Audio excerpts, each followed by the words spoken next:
اعوذ باللہ من الشیطان الرجیم بسم اللہ الرحمن الرحیم۔ السلام علیکم۔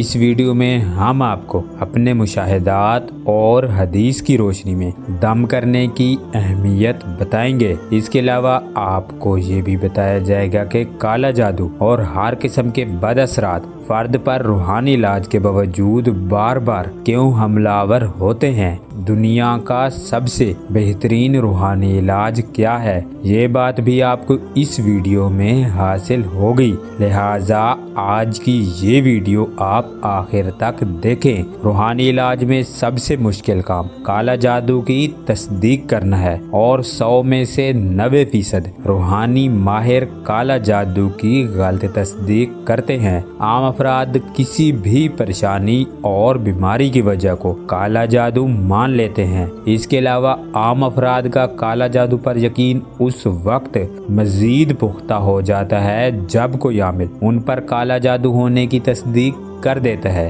جبکہ عام لوگوں کو اس بات کا علم نہیں ہوتا کہ متعلقہ عامل روحانیت کو سمجھتا ہے یا نہیں، لہٰذا ہمیں جن باتوں کا علم نہیں ہوتا ان پر ہم لوگ بے حد آسانی سے یقین کر لیتے ہیں۔ یاد رہے کہ کالا جادو کی تصدیق آسان نہیں ہے۔ اس کے علاوہ کالا جادو کی غلط تصدیق کی وجہ سے فرد کی زندگی میں شک، پریشانی اور نفرت کی فضا قائم ہو جاتی ہے۔ اس ویڈیو میں ہم آپ کو یہ بھی بتائیں گے کہ کالا جادو کی تصدیق کس طرح کی جاتی ہے۔ اس کے علاوہ آج کی اس ویڈیو میں آپ کو کالا جادو کا صحیح علاج بھی حاصل ہوگا۔ یاد رہے کہ عام طور پر کالا جادو کی تصدیق کرنے کے لیے کالا جادو کی علامات کو مد نظر رکھا جاتا ہے، لیکن یاد رہے کہ کالا جادو کی جو علامات قدیم کتابوں میں درج ہیں وہ علامات کسی بھی جسمانی یا نفسیاتی بیماری کی بھی ہو سکتی ہیں، لہٰذا محض کالا جادو کی علامات کی بنا پر کالا جادو کی تصدیق کرنے میں غلطی ہو سکتی ہے۔ اسی طرح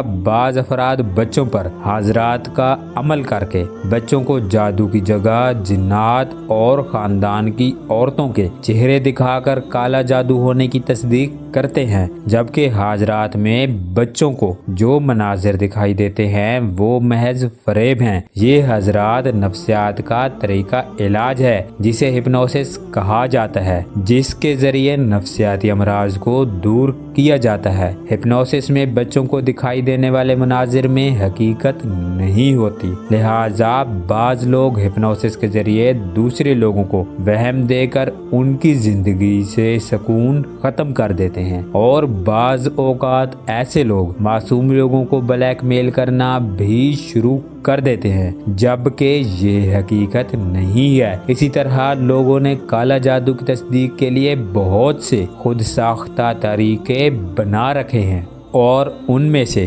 زیادہ طریقے قدیم کتابوں میں موجود ہیں۔ یاد رہے کہ کالا جادو کی تصدیق کوئی بہت ہی ماہر فرد ہی کر سکتا ہے، بشرط یہ کہ اس فرد کو جھوٹ کہنے کی عادت نہ ہو، لیکن بدقسمتی سے آپ کو ایسا شخص آسانی سے نہیں ملے گا۔ محض کتابوں سے طریقہ جان کر کالا جادو کی تصدیق ممکن نہیں ہے۔ کالا جادو کی تصدیق کے لیے وسیع تجربہ، علم اور شعور بھی ضروری ہے۔ ہم نے اکثر افراد ایسے بھی دیکھے ہیں جن پر خون گرا اور خون گرنے کی علامت کو مد نظر رکھتے ہوئے لوگوں نے ان پر کالا جادو ہونے کی تصدیق کر دی، جبکہ کئی سال گزرنے کے بعد نہ تو ان کو کوئی بیماری لگی اور نہ ہی ان پر کوئی سخت مصیبت آئی۔ اس کے علاوہ ہم نے ایسے افراد بھی دیکھے ہیں جن پر خون گرا اور وہ 24 گھنٹے میں جہان فانی سے رخصت ہو گئے۔ اب بیان کیے گئے دونوں واقعات میں کالا جادو کی سب سے اہم علامت موجود ہے، لیکن ایک شخص کو نقصان ہوا، دوسرا محفوظ رہا۔ مطلب یہ کہ محض علامات کی بنا پر یا محض کتابیں پڑھ کر کوئی شخص کالا جادو ہونے یا نہ ہونے کی تصدیق نہیں کر سکتا۔ کالا جادو کی تصدیق کے لیے کسی فرد کے پاس نفسیات، میڈیکل سائنس اور روحانیت کا صحیح علم ہونا چاہیے، اور اگر کسی فرد کے پاس میڈیکل، نفسیات اور روحانیت کا صحیح علم ہے وہی کالا جادو کی تصدیق کر سکتا ہے۔ بصورت دیگر آپ کے گمراہ ہونے اور بلیک میل ہونے کے امکانات بہت زیادہ ہیں۔ ہم نے اپنے تجربہ کے دوران جو بات سیکھی ہے اس کے مطابق اگر کوئی فرد حقیقت میں کالا جادو کا شکار ہو جاتا ہے تو اس کے بعد اسے کالا جادو سے مکمل طور پر شفا نہیں ملتی، بلکہ کالا جادو کی وجہ سے اسے زندگی میں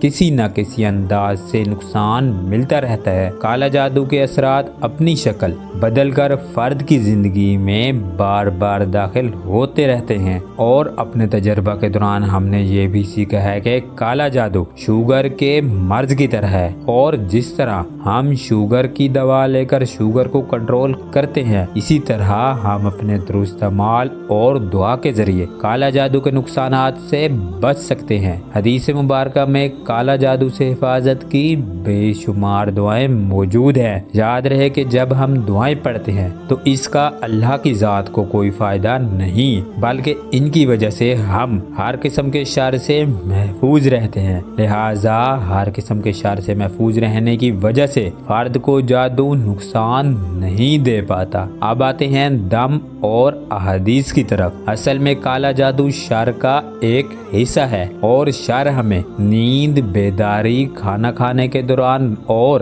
رزق کمانے کے دوران نقصان دے سکتا ہے۔ لہٰذا اسلام نے ہمیں کھانا کھانے، سونے، جاگنے اور گھر سے جانے اور گھر میں آنے کی دعائیں بتائی ہیں۔ ان دعاؤں کے ذریعے ہم اللہ سے پناہ مانگتے ہیں، اور جب تک ہم اللہ کی پناہ میں ہیں ہم کالا جادو اور ہر قسم کے شر سے محفوظ رہتے ہیں۔ لیکن جیسے ہی ہمارے اعمال غلط ہو جاتے ہیں ہم لوگ دوبارہ شر اور جادو کے اثرات کا شکار ہو جاتے ہیں، اور یہ سلسلہ ایسے ہی تمام زندگی چلتا رہتا ہے۔ کالا جادو اور نظر بد شر کے اہم ترین جز ہیں۔ ان سے حفاظت اور علاج کے لیے آپ نبی پاک صلی اللہ علیہ وآلہ وسلم اور صحابہ کرام نے بھی دم کیا، اور دم کرنا حدیث پاک سے ثابت ہے۔ نبی پاک صلی اللہ علیہ وآلہ وسلم نے حضرت حسین کریمین کو نظر بد سے بچانے کا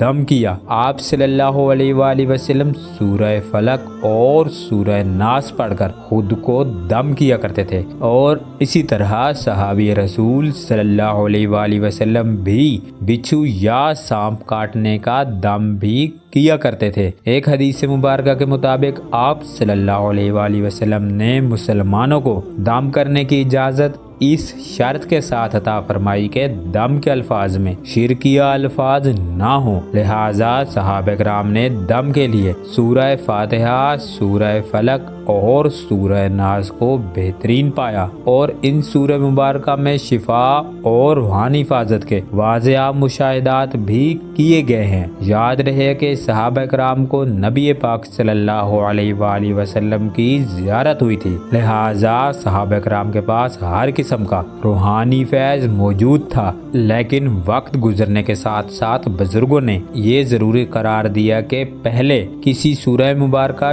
یا اسم اعظموں کو مخصوص تعداد میں کم از کم 40 دن پڑھ کر اس کی زکوٰۃ ادا کی جائے، اور اس کے بعد وہ شخص دوسروں کو دم کرے۔ مخصوص سورہ مبارکہ یا اسم اعظم کو 40 دن ورد کرنے کا مقصد یہ تھا کہ جو فرد دم کرے اس کی ایک لحاظ سے اصلاح ہو اور اس کے گمراہ ہونے کے امکانات کم سے کم ہوں۔ اس لیے دنیا میں وہ افراد دم کرتے ہیں جنہوں نے مخصوص سورہ مبارکہ کی روحانی زکوٰۃ ادا کی ہوئی ہوتی ہے۔ الغرض دم حدیث سے ثابت ہے، اور دم بہترین روحانی علاج بھی ہے۔ اگر کوئی بھائی یا بہن کالا جادو، جنات، نظر بد یا کسی بھی لا علاج بیماری کا شکار ہیں تو ان سے نجات اور حفاظت کے لیے آپ ہم سے اسم اعظم